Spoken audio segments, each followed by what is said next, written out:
سلام دوستان، وقتتون بخیر باشه. امیدوارم که حالتون خوب باشه.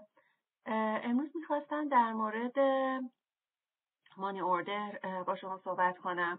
یه سری اطلاعاتی که خودم جمع کردم رو برای شما به اشتراک بگذارم. خب سوال خیلی هست که مانی اوردر چی هست؟ چطوری میتونیم اون رو تهیه بکنیم؟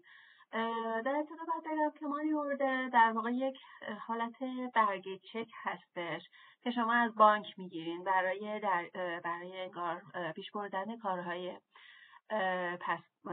پاسپورتتون. حالا این برگه چک شما اگه بیاین ببینیم که فرم هایی که لازم هست. ابتدا من براتون فرم شماره 201 رو اینجا باز کردم. ببینیم این فرم پرسشنامه 201 هستش که شما اینو پر میکنیم. اوکی. بعد وقتی رسیدیم به قسمتی که میخواین مدارک رو جمع آوری بکنین و اینها، یه سری چاپ رسیده درخواست گذرنامه داره که هیچی، فرم شماره 201، اصل گذرنامه، اصل شناسنامه، اصل تصویر کارت ملی، اصل و تصویر مدرک اقامتی معتبرتون که همون استادی پرمیت و ورک پرمیت هست، و اصل تصویر کارت پایان خدمت، تعداد 2 تا قطعه عکس. اینجا گزینه آخر هزینه خدمات هست به صورت مانی اوردر.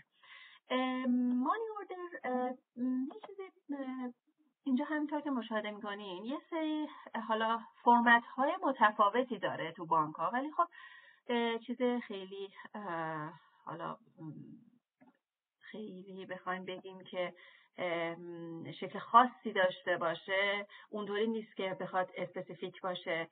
شما به بانک مراجعه میکنین و ازشون درخواست مانی اوردر میدین، یعنی میگین که مانی اوردر رو میخواین و اونها هم خب یه سری از شما سوال می‌پرسن، مثلا که خب مانی اوردرتون بانک من اینجوری بود که گفت مانی اوردر به دلار آمریکا میخواین، کانادا میخواین. من گفتم چون سفارت پاکستان هست من مانی اوردر رو به دلار آمریکا میخوام و اینکه متصدیش از من اسپل نام امباسی آف پاکستان رو خواست، براش نوشتم و حالا مثل این که بعضی از حالا بانک ها این اسپل رو شما می نویسید براشون، ولی برای انگار قسمت پی شما اینو براشون می نویسید و اونا خودشون کارشو انجام میدن.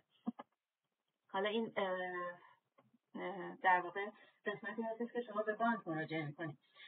اگر بخواین که به بانک دیگه مراجعه بکنید که حساب اونجا ندارین، متاسفانه اینطور نیستش که این کار رو براتون انجام بدن. من خودم رویال بانک رفتم و اونها گفتن که ما نمیتونیم این کار رو براتون انجام بدیم، بنابراین به بانک CIBC رفتم و اونجا چون حساب داشتم مبلغ رو از حساب من حذف کردم و حتما تاکید کنین که دلار باید به دلار مبالغ و دلار آمریکا باشه. و مورد خاص دیگه توی این قسمت نیستش، فقط این که فکر کنید بدونشون بدم متفاوت اشکالش. یه رسید رو به شما میدن، اون رسید در واقع باز هم تاکید میکنم دلار آمریکا باشه، حتما چک بکنید. اون رسید رو میذارید داخل پاکت و میفرستید برای سفارت پاکستان. حالا این مبالغی که باید شما حساب بکنید، الان تو این سایت یک قسمتی هست به نام فهرست جامع هزینه ها، فرم 600. میاید داخل فرم 600 و براتون فهرست هزینه ها رو اینجا نشون میده. یک قسمتی هستش که خب قسمت اول اینه هستش که گذرنامه برای صدور گذرنامه برای افراد بالای 2 سال هست که $110. من با همسرم چون اقدام کرده بودیم 2 تا $110 رو حساب کردیم. بعد مبلغ دیگه‌ای هم که باید توی مانی اوردر بیارین اگر میخواین تغییر محل اقامت رو بدین توی گذرنامه‌تون $22 برای هر نفر جدا. من و همسرم باز هم چون با هم اقدام کردیم $22 و $22 این رو باز حساب کردیم.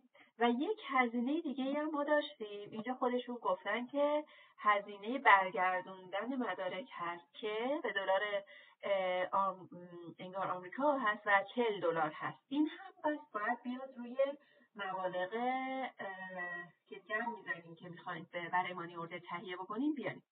و من این رو زنگ زدم از سفارت پرسیدم، گفتن چون شما 2 نفر با هم دارین مدارک رو میفرستید مشکلی نداره که یک مبلغ $40 رو فقط یک مبلغ $40 رو بگذاریم با همون مانی اوردر و برای ما ارسال بکنیم. این یه نکته بود، گفتم شاید کسی بخواد با هم دیگه با همسرشون بفرستن.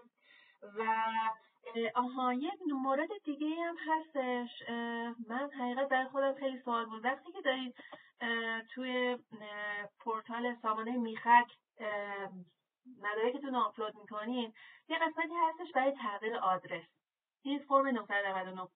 حالا اینی که پر میکنین اونجا میگه که مثلا بیان اجازه همسر رو برای خانوم ها اجازه همسر رو فرمش رو بگذارین.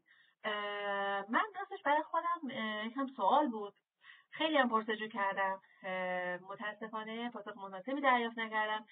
دوباره خودم مجبور شدم زنگ بزنم و ازشون پرسیدم، گفتم که خب من با همسرم دارم اقدام میکنم برای تغییر محل اقامت، باید برم اجازه همسر رو از دفترخونه بگیرم یا نه؟